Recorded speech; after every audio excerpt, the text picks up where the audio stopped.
शीला अग्रवाल ने साहित्य का दायरा ही नहीं बढ़ाया था, बल्कि घर की चार दीवारी के बीच बैठकर देश की स्थितियों को जानने समझने का जो सिलसिला पिताजी ने शुरू किया था, उन्होंने वहां से खींचकर उसे भी स्थितियों की सक्रिय भागीदारी में बदल दिया। लेखिका क्या कहना चाह रही है? लेखिका कहना चाह रही है कि शीला अग्रवाल ने सिर्फ साहित्य का दायरा ही नहीं बढ़ाया,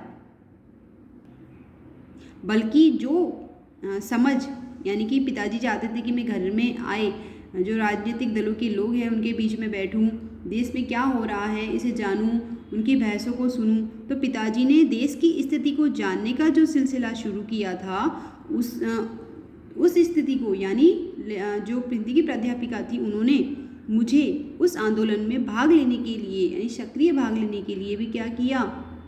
उत्साहित किया।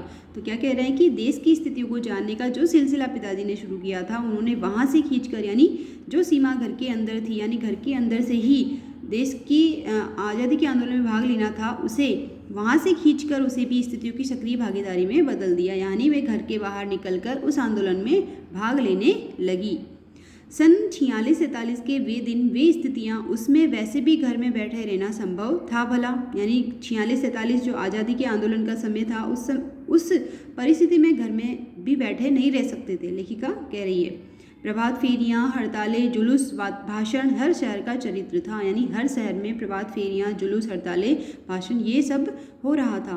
पूरे दमखम और जोश खरोश के साथ इन सबसे जुड़ना हर युवक का उन्माद था। यानी लेखिका क्या थी? युवा थी, जिद्दी भी थी, युवा भी थी। तो लेखिका कह रही है कि जब पूरे शहर में प्रभात फेरियाँ, हड़तालें, जुलूस हो रहे हैं, तो उसमें भाग क्यों ना लूँ? घर में बैठकर ही कैसे आज़ादी के आंदोलन में भाग लूँ? इस आंदोलन में पूरे जोश खरोश के साथ भाग लेना ही हर युवा का क्या था? पागलपन था। ठीक है, और मैं भी युवा थी। शीला अग्रवाल की जोशीली बातों ने रगों में बहते खून को लावे में बदल दिया।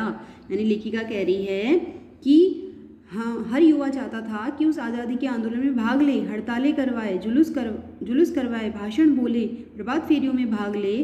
तो मैं भी क्या थी? युवा थी। और दूसरी बात, जो शीला अग्रवाल है, उनकी जो जोश भरी बातें हैं, उन्होंने मेरे अंदर क्या भर दिया? जोश भर दिया। मेरे अंदर जोश उमड़ा, जिसके कारण मैं आंदोलन में क्या करने लगी? सक्रिय भाग लेने लगी। ठीक है, लावे में बदल दिया, यानी जोश में, गर्म जोश में, प्रबल जोश में बदल दिया। अब देखो, पिताजी जो कि खुले विचारों के थे, आधुनिकता के समर्थक थे, लेकिन एक सीमा तक ही वे आधुनिकता के समर्थक थे।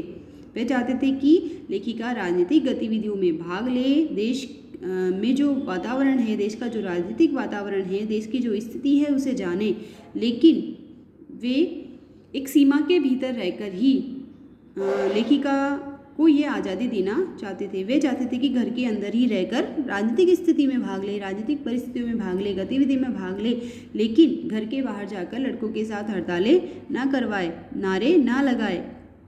अब देखो, स्थिति यह हुई कि एक बवंडर शहर में मचा हुआ था और एक घर में। शहर में तो मचा हुआ था, प्रभात फेरे, हड़ताल, जुलूस, आंदोलन हो रहा था, तो ये तो बवंडर हुआ शहर का। और घर में क्या था? घर में बवंडर ये था कि पिताजी की आज़ादी की सीमा यहीं तक थी कि उनकी उपस्थिति में घर में आए लोगों के बीच उठूं, बैठूं, जानूं, समझूं, हाथ उठाकर नारे लगाती, हड़तालें करवाती, लड़कों के साथ शहर की सड़कें नापती। लड़की को अपनी सारी आधुनिकता के बावजूद बर्दाश्त करना उनके लिए मुश्किल हो रहा था। यानी कि पिताजी जो थे, वो लेखिका को घर की सीमा में रहकर ही घर में आए लोगों के विचारों को सुनने के लिए कहते थे। वे नहीं चाहते थे कि उनकी लड़की शहर में लड़कों के साथ नारे लगवाए, हड़तालें करवाए। ठीक है, तो ये एक बवंडर जो था, उनके पिताजी ने घर में मचाया हुआ था। ठीक है, आगे देखिए, जब पैराग्राफ आते हैं तो प्रश्न ऐसे ही आता है कि एक बवंडर शहर में मचा होता है और एक घर में, इसका क्या मतलब है? तो ध्यान रखिएगा आप।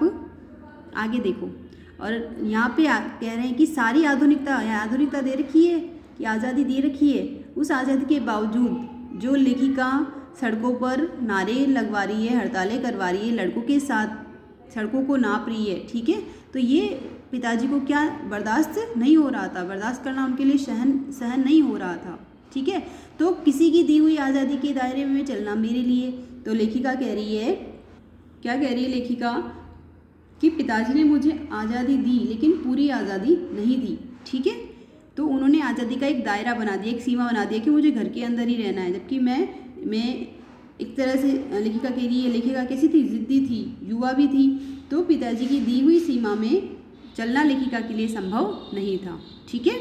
जब रगों में लहू की जगह लावा बहता हो, मतलब कि जो शीला अग्रवाल जो प्राध्यापिका है, उन्होंने क्या किया, लेखिका के अंदर पूरा जोश भर दिया, प्रबल जोश भर दिया, गर्म जोश भर दिया, तो सारे निषेध, वर्जनाएं और सारा भय कैसे ध्वस्त हो जाता है। यानी कि जब मन में, हृदय में क्या हो, जोश भरा हो, गर्म जोश भरा हो, प्रबल जोश भरा हो, तो किसी भी तरह के प्रतिबंध जो होते हैं उन्हें मानना स्वीकार नहीं किया जा सकता। तो सारे निषेध यानी रोक, सारी वर्जनाएं, किसी का मना करना, सारा भय, किसी का, जो पिताजी का भी भय, ठीक है, लेखिका के लिए पिताजी का भय, तो सारा भय क्या हो जाता है, नष्ट हो जाता है जब क्या हो, मन में प्रबल जोश हो, किसी काम को करने का जोश हो। और उस समय तो आज़ादी में भाग लेने का क्या था, जोश था, उत्साह था। तो जब जोश है तो सारे निषेध, सारी रोक, सारी मनाही, सारा भय क्या हो जाएगा, नष्ट हो जाएगा। आगे देखो, यह तभी जाना और अपने क्रोध से सबको थरथरा देने वाले पिताजी कैसे थे, क्रोधी थे, आए दिन माताजी पर क्रोध निकालते थे, बच्चे भी क्या रहते थे, उनसे भयभीत रहते थे। तो अपने क्रोध से सबको थरथरा देने वाले पिताजी से टक्कर लेने का जो सिलसिला तब शुरू हुआ था, राजेंद्र से शादी की तब तक चलता रहा। ये भी राजेंद्र, ये क्या है, हिंदी के कथाकार है, और मनु भंडारी ने इनसे क्या किया था, विवाह किया था, पिताजी की अनुमति के विपरीत इन्होंने इनसे शादी की थी। तो लेखिका कह रही है कि पिताजी से जो टक्कर लेने का सिलसिला शुरू हुआ, यानी यहीं से ही पिताजी की जो आज़ादी का दायरा था उसमें न रहकर मैंने आज़ादी के आंदोलन में भाग लिया। तो जब से मेरा पिताजी से टकरार लेने का जो सिलसिला शुरू हुआ, वो कब तक चलता रहा, जब मैंने राजेंद्र से शादी की तब तक चलता रहा, ठीक है। तो यहाँ पर प्रश्न बन सकता है कि उस समय देश की स्थिति कैसी थी, ठीक है, देश में क्या क्या हो रहा था, और ये जो मैंने अभी बताया आपको, यहाँ सब प्रश्न बन सकते हैं, ठीक है। आगे हम कल पढ़ेंगे।